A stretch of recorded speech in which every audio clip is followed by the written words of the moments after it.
Hey guys, WaifuGate here again. So today we're going to be doing another deck guide. This time it'll be on Azorius Control. This is, to give you guys a timeline, it'll be in the title and stuff too, but this is like M21 standard. A few days after, it's like the 29th, so we've had a little bit of time for things to settle a little. And this is a list that I feel most comfortable playing at the moment. I've been tweaking it here and there. But I think I'm on to something. And basically the idea behind this deck is it's a best of one deck, UwU control best of one. And we're using two Fae of Wishes to utilize like 95 cards basically with Yorion, is the idea here. I've tried different variants with control. Now control, as you guys know, is very hard to brew at the start of a like new meta, because you don't really know exactly what to expect. Like we've got like the dog decks like with Winota right now. We've got you know, a couple of other like decks that have surfaced up, like the black-white aristocrats list that's pretty similar to Sakdos. We've got new variations of Sakdos out. You know, people are running a few new cards here and there. There's been like a mono black list running around. Basically, the long and the short of it is that it's hard to brew around because you don't know what you have to control. So the best part about this deck is it ignores that just a little bit. So what are the things that we can expect? We can expect Nissa, you know, Bant Ramp, Nissa, Crassus, right? All of that type of stuff with the Bant Ramp. Ugin, like the Ugin, the 8-mana Ugin. Bant Ramp's running like 2 to 3 copies of this sometimes, or like one in the main, and then maybe they favor another one. So basically the idea here is that Tail's End is the almost the pinnacle of this deck. Like what we kind of lean on really heavily to answer something like Nissa, or Teferi early. Like this could be like very close to a Mystical Dispute in regards to its function. Okay, so we can shut down Teferi 3 by having this card potentially. Even if we're going like they go first, we go, they go, and then we have 2 mana to be able to respond to their Teferi, right, on curve, unless they Growth Spiral. I mean, even if they Growth Spiral, I mean, I guess we can try to stop a Tameo. Anyway, regardless, the idea behind it is that this stops Nissa, it stops Teferi, and it can stop like counter target activated, triggered, or legendary spell. I believe that the Crassus trigger here, when you cast the spell, that's a triggered. When it says when, that's triggered. So you can stop them from drawing cards off of this, and then simply deal with the Crassus as a creature, like Shatter the Sky, Glass Casket, whatever. You have a million answers to the creature. That's not the issue. The issue is them ramping and then drawing a bunch of cards. So that stops it. We also have 2 Narsets to stop the draw as well. And I believe, yeah, we have a Narset here in order to get it off of Fae if we need to do that and sort of lock them out. It's pretty easy to protect the Narset with like Shark Typhoons and instant speed shatters and stuff like that, you know. It's not too bad. There's also going to be gameplay later on in the video, so if you guys are just want to see the gameplay, you can skip ahead. And you know, I understand that. So basically that's the premise of the deck, is just having a very solid curve. Like we've got Birth and Caskets for early gameplay. You can play the Fae as a blocker, as a 1/4.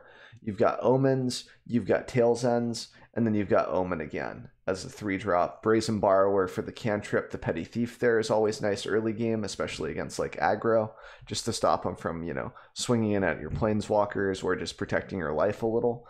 Just buys you a little bit of time. We've got 3 Neutralizes also for early, Tip Fairy for tempo. You can see that a lot of our curve is just like 3 and under, you know. And then we have some top end, of course. We've got like, you know, the 4 Shatters. We've got this Teferi just to cycle and draw and go. You can pitch your like Trawler for Elspeth Conquers Death, stuff like that. We've got 2 Time Wipes here, which are very, very good with Brazen Borrower. They're good with Fae too. You can pick up Fae with Time Wipe.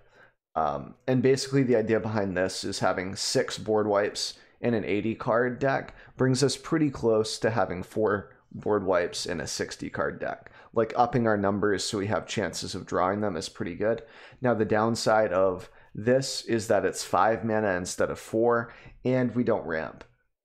If you played against aggro a lot like I have as a control player, you probably know that growth spiraling into your shatter is pretty good, and sometimes you need it to get it down early enough. So when we're talking about time wipe, we've got to hit like our early game tools like, you know, Omen of the Sun or Casket, maybe a Birth, just to stave off aggro. That's our plan, is just to make it so we can last to 5 mana and so that it still matters. Cards that are problematic, Nightmare Shepherd, an X, stuff that gives them value. We have ECD to kind of tag those, but we're talking about like a 5 mana card for a 3 mana card, and we still need to wipe the board. Like it, sometimes it's not going to work out, you know, and that's something that we've just got to adapt to and try to play around and just do our best to get through the aggro matchup. Trawler. Like that being said, I still think we have a fair chance against aggro. It's going to take some more testing and some more data, but just hypothetically speaking, it should be like kind of okay. Like U-White's been pretty successful in the past shutting down aggro, and we're making tweaks in order to fight off like Bant Ramp, basically. So if you're a control player at heart and you're looking for a deck that might have a chance against Bant Ramp, I think this is the closest I've gotten to the formula. I'm still working on it.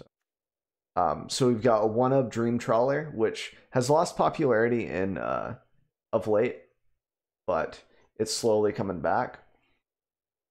I think at least just because it's like its card advantage, it's just really decent. And the only thing that really shuts it down is like a Shark Typhoon, and we have borrowers to bounce those, so it's like whatever. Like we have a chance to even get through, you know? And then I have a 1 of Chadwick. So this is like scuffed Crassus, right? Because you can counter this, and then the drawing X cards doesn't happen. The thing is, like, we can tap out when they tap out. You know, when they go like Nissa, or they do this, or they do that, we can very easily Gadwick and kind of get there.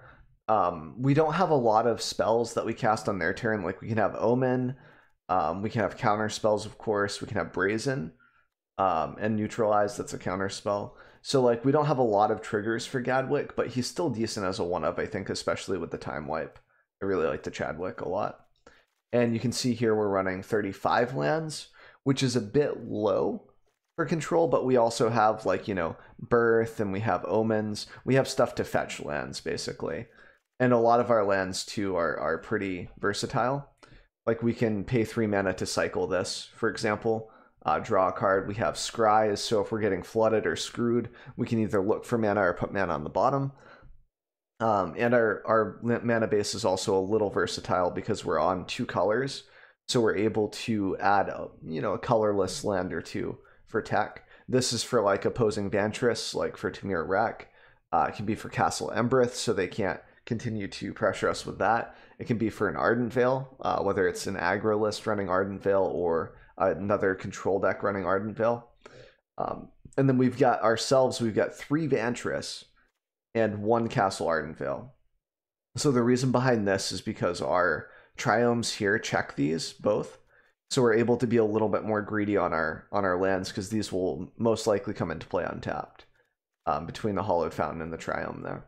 And, you know, the amount of islands we have and Fabled Passage to get islands, etc. It's pretty easy to set up. So that's the idea behind the land base. I think this can be tweaked a little bit, but I do like the 1 of Blast Zone because it's good against like Witch's Oven.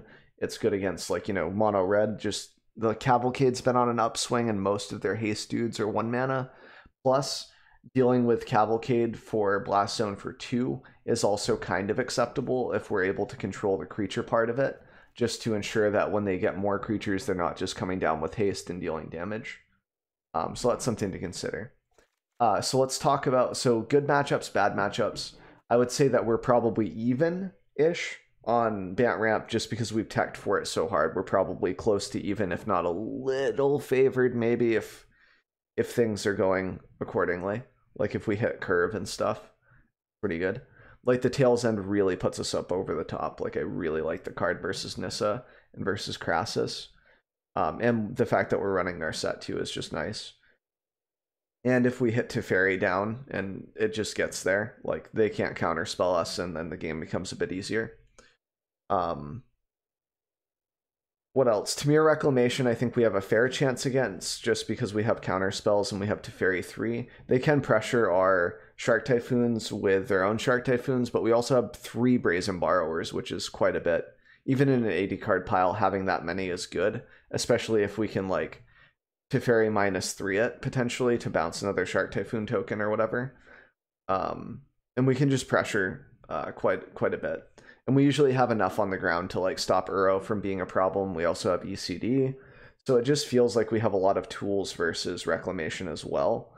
Especially with the Fae sideboard, like we're able to like maybe get some more counter spells or something from the sideboard, or you know, just whatever we need basically to get rolling. And getting our set rolling. Like our set's pretty hard to deal with for them because they're not able to draw extra cards off of Uro and such. So that matchup's pretty decent, I would say. Especially with the glass caskets for Uro as well. Like we just have so much tech that doubles up on aggro and control. It's just really nice. At first I wasn't a huge fan of glass casket, and then I did some thinking on it and realized how like decent of a card it is, especially in best of 1 when you need a little bit more wiggle room versus aggro. You know, it's very, very nice. So getting back to the matchups, aggro, I'd say we have a fair chance against, just whether that be like, you know, Sakdos, mono red especially. I think we have a decent matchup against. We have a lot of life gain, not a lot, but enough considering our tools. Like we've got 4 birth and 3 omens, and we can blink both of those in with Yorion potentially late game. Not that we get to repeat on the life gain here.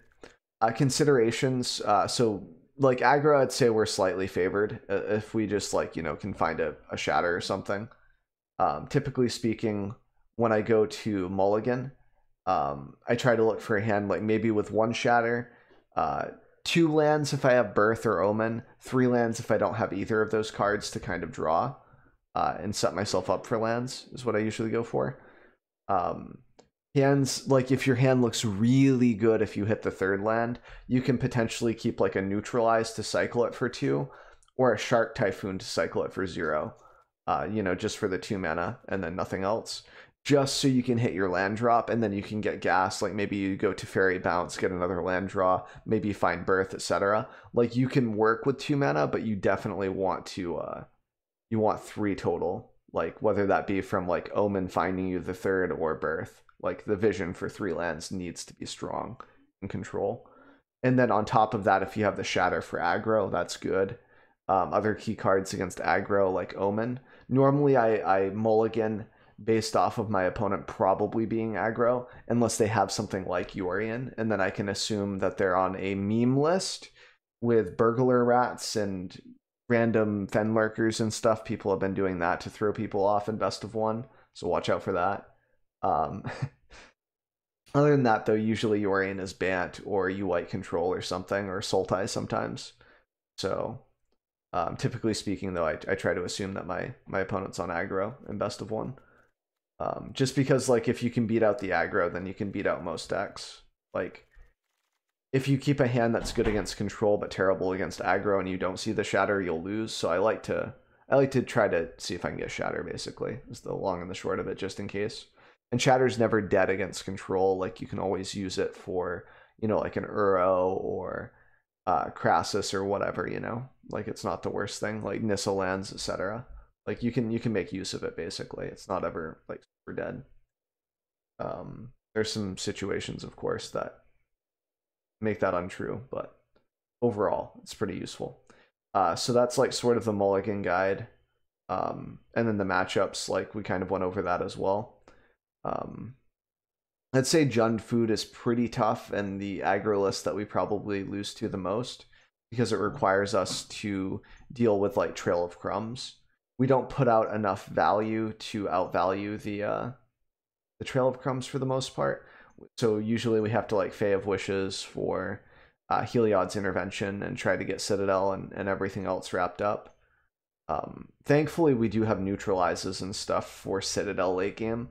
It's just trying to get the Trail of Crumbs taken care of early, because they will just kind of outgrind us for the most part. We're not Bant Ramp, like we can't Crassus to catch up and such. We have to like our one of Chadwick maybe gets us there, especially since they can't interact with it. But I'd say that's like the toughest matchup. So if you're running into a lot of Jund Food, I'd probably maybe find a few tech cards for that.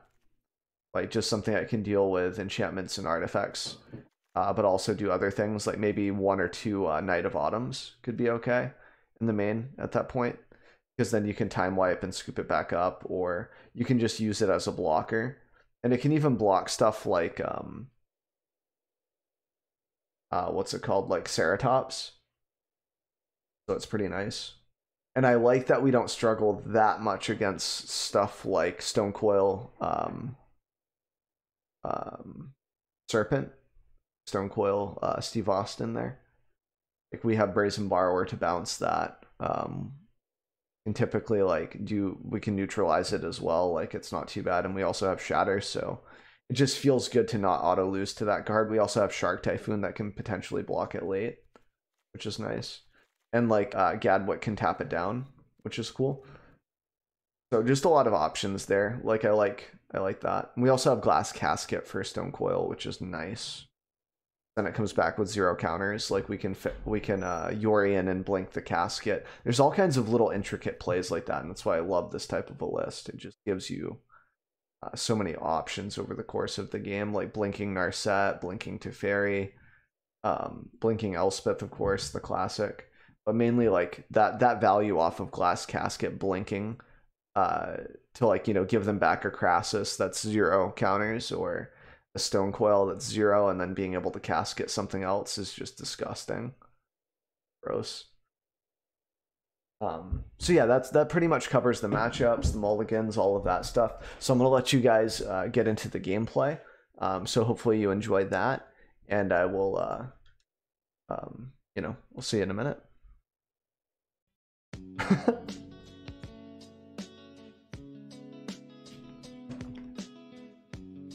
This seems good.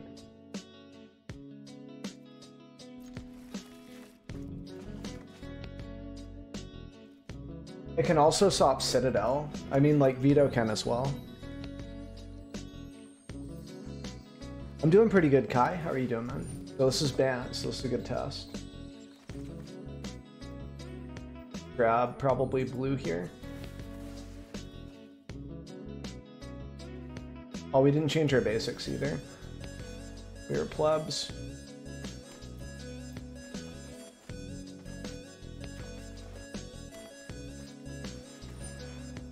Ooh, Leafkin. Good old Leaf.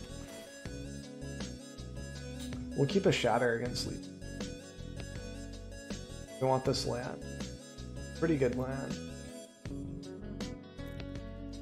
Probably get more looks that way.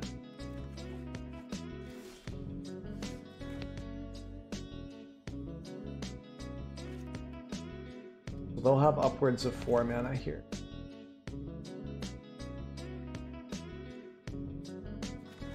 I don't think they have Teferi, so I'm just going to casket that.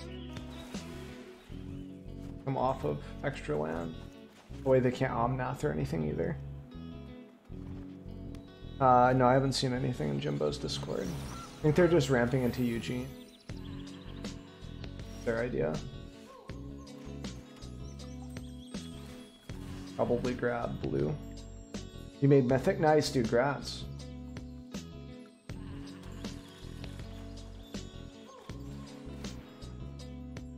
Yeah, I'm just gonna put everything into a casket now. No ramp. Not allowed. Not today.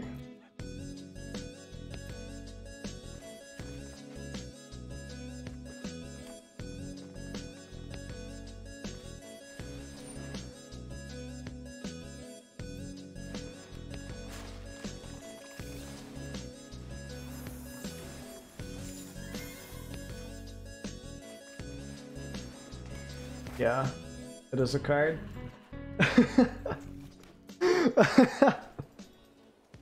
That's the crab.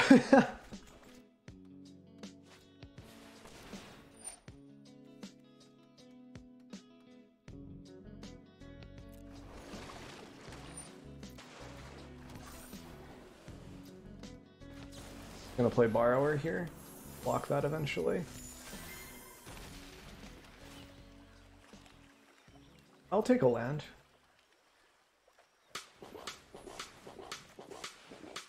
Go ahead and scoop this up as well.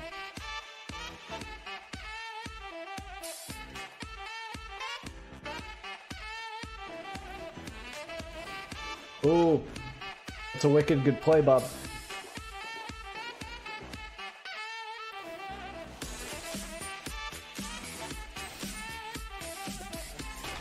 I could have tails end that, but it's not really worth it.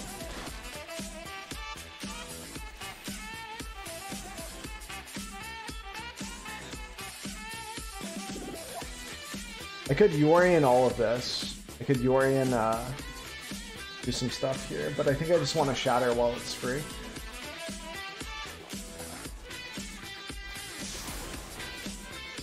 Keep up the tails end here. Vanessa.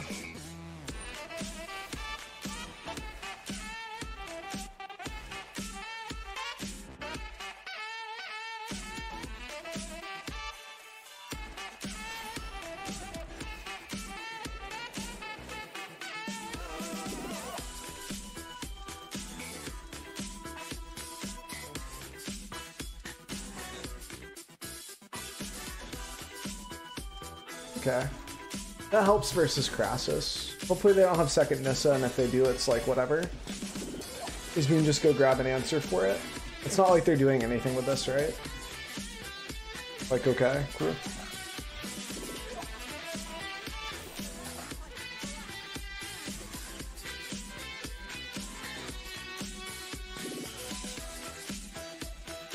I don't have like a banishing light or anything though. I guess in our set could potentially find an ECD, but we wouldn't be able to cast it.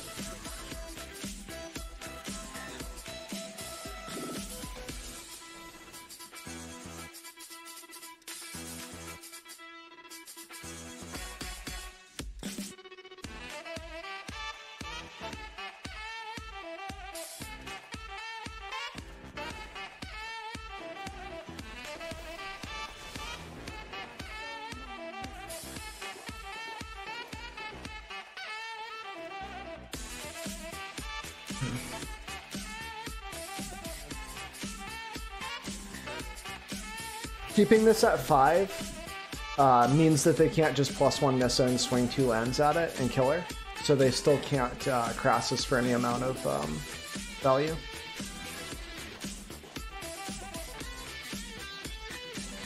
Yeah, Tails End is still super relevant. Like, I like it a lot still.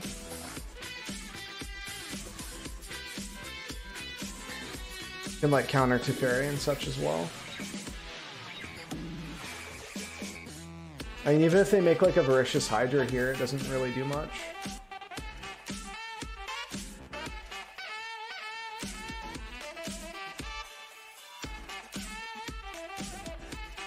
The big Mama Crassus though.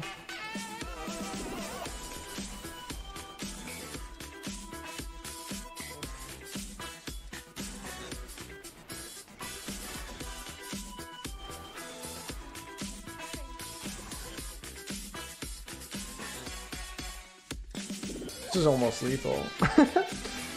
I might need a casket or something here, even though I can't get one.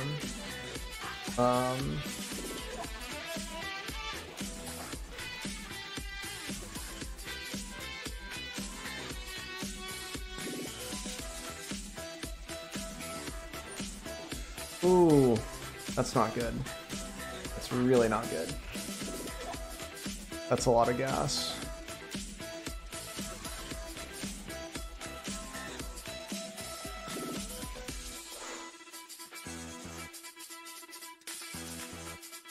Secret comes out.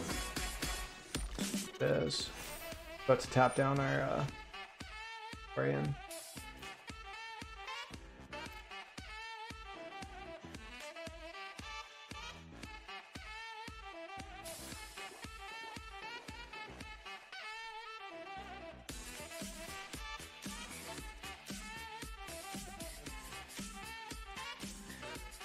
I mean, I can't save it, right? So I can only block 1.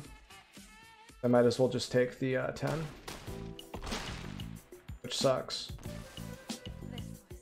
And then I can Omen here. A better answer to this board.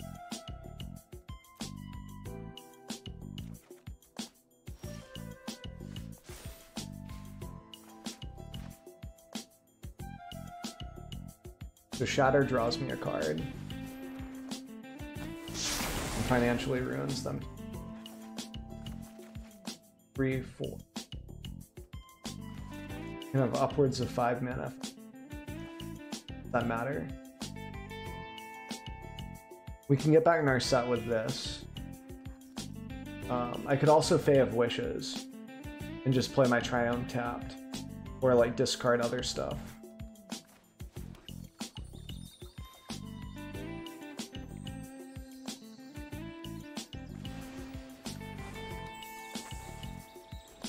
Seems okay. That was a very rare sight of a Sharkdo Crab there. Oh my god, they have...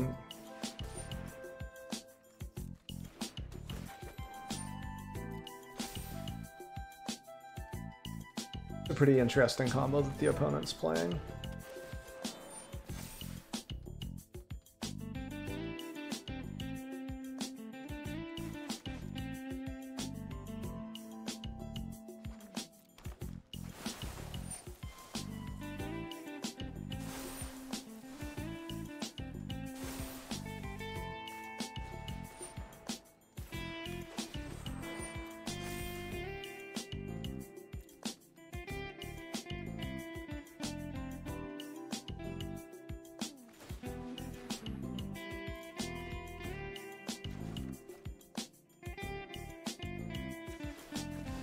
This thins the deck.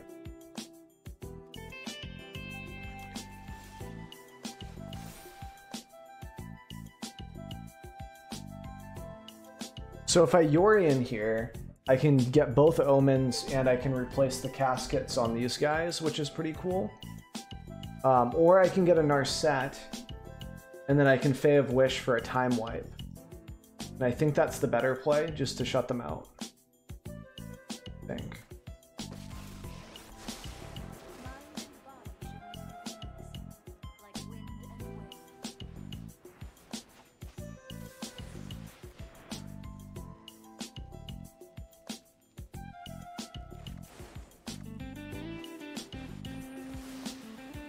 Now they can't draw any extra cards.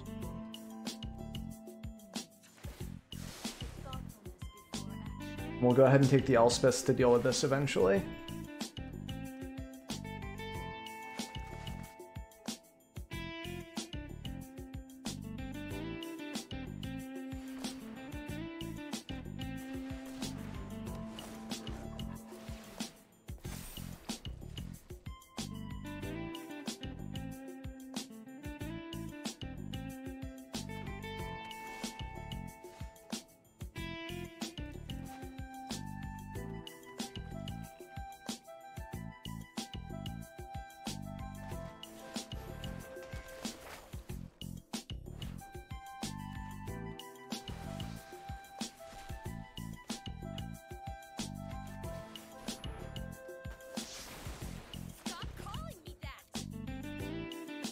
Thanks for the follow, man. I appreciate it.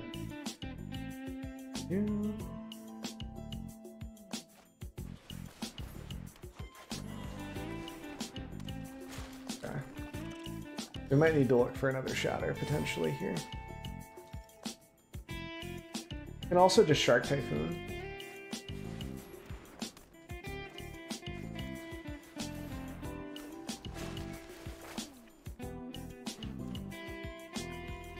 And we can hold up the and block here even, and then I guess they can tap my dude down unless we tails on that. We can actually Narset anyway. I like the Shark Typhoon here.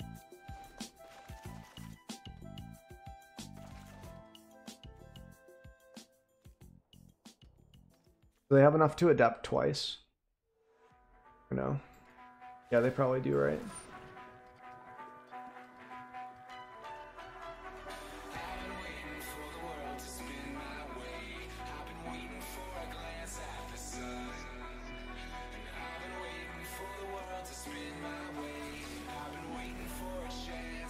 And that also produces another trigger.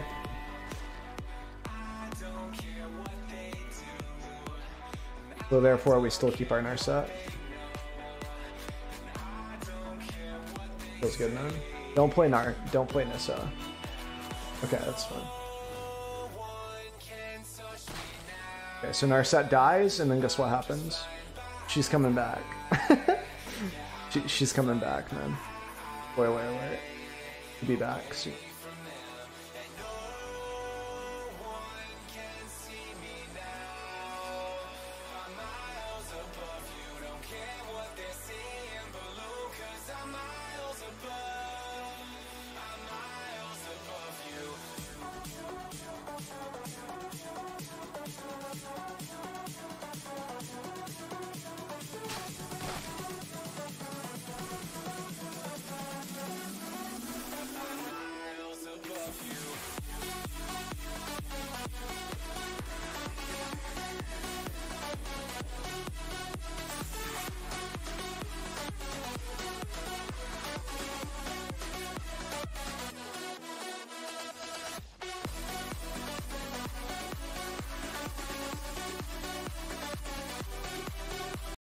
Hey guys, so hopefully you enjoyed the gameplay. Hopefully that kind of gave you some ideas on like how the deck's sort of used, what the lines are, especially against like Crassus and stuff. Now that list isn't meta, like Sharknado, or not Sharknado, but the Sharky boy, what's his name even? I can't even remember. Shark.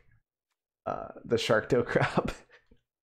But it was a really cool deck idea. Like I loved it, like just having the Great Henge with this. It was a very interesting matchup. But it had some of the same tools like that we would see in Bant Ramp, which is like, you know, I ramp into Nissa, I ramp into, you know, Crassus, this and that. And we fought through tooth and nail against that Nissa and against the Crassus and stuff. And we tried to protect our Narset. Kind of gave you an example on like, you know, sometimes you want to keep the Narset at 5 just to make sure that it's safe. Using the ECDs to pressure in a good way, you know, threatening to bring back the Narset that they hate so much, etc. And it's just really, really fun and nice. I just love the flow of this deck so far. I'm going to keep playtesting it later this week, seeing how it goes. And I'll probably just climb to it with Mythic or something and just kind of relax and best of one. Pick a deck out, you know, and just kind of stick to it because I think that's important. So if you guys like these like deck guides, I have a playlist just full of them. So you can definitely feel free to check that out.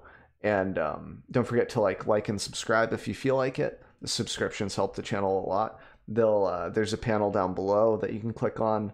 Not really a panel, a button. And then there's also going to be an end screen where you can just click it too. So if you just let it go to the outro, you can see like, you know, a video you can click on and also the subscriptions. And I've been making a new YouTube video every single day.